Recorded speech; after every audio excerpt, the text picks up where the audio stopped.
Taifa linapoadhimisha siku ya mashujaa, nafasi ya mashirika imedidimia, angalau kulingana na wanaharakati kadhaa hapa nchini. Tofauti na ilivyokuwa hapo awali, wengi wa wanaharakati siku hizi hawajakuwa katika mstari wa mbele kuikosoa serikali. Lakini je, kuna chochote cha kusherehekewa na wanaharakati hawa? Because you have seen people struggling against all odds to send their kids to school, to do whatever.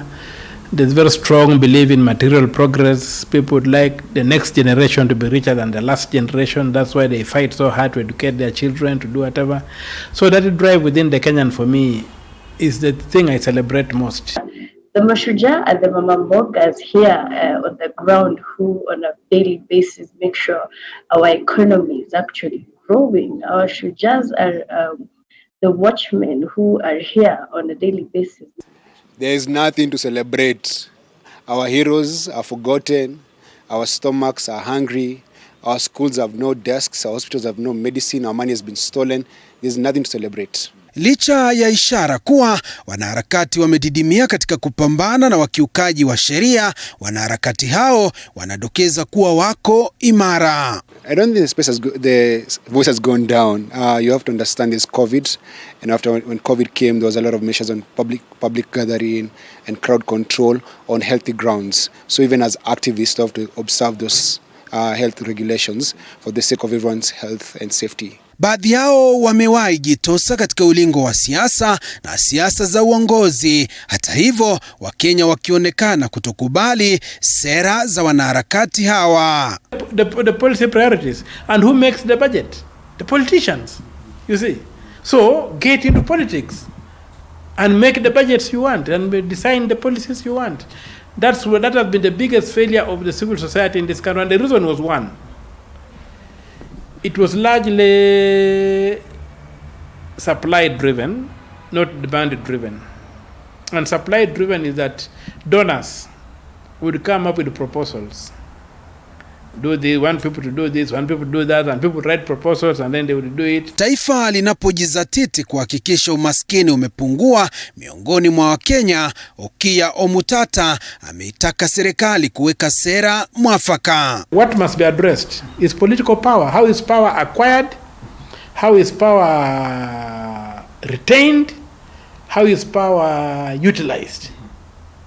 That's an area civil society must get into. We must get into power politics and say, here, these are our candidates, this is our manifesto, and we want to take over government and run it.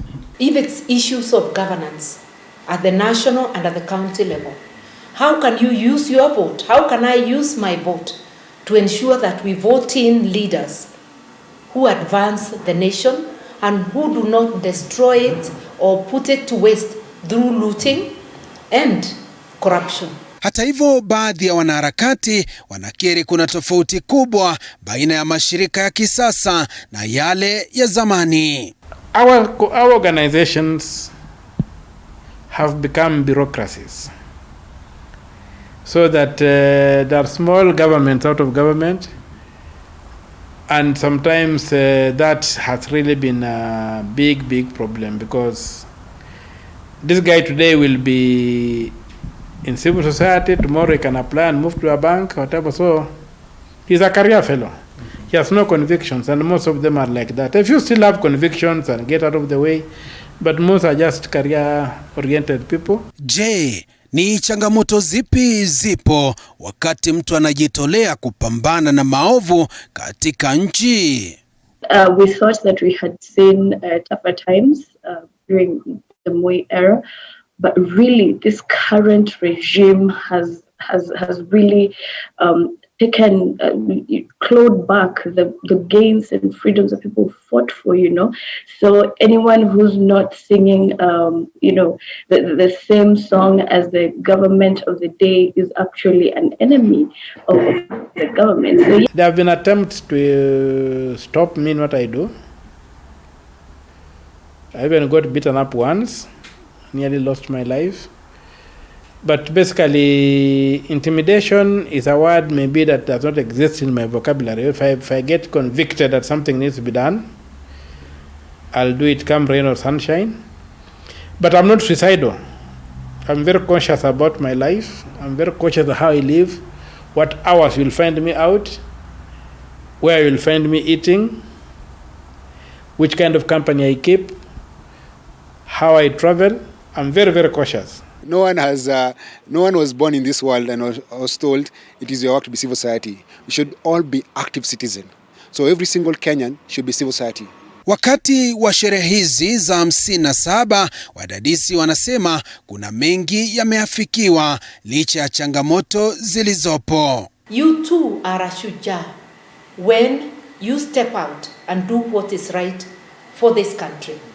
So in what way? It's a day to reflect. What can you and me do to put things right where we think they are wrong? This country has performed extremely well, comparatively, but there's a lot of room for growth in terms of even the local societies, the local communities. Poverty at the grassroots level is acute. We need an agenda to deal with that poverty. Joash Onsare, TV 47, Nairobi.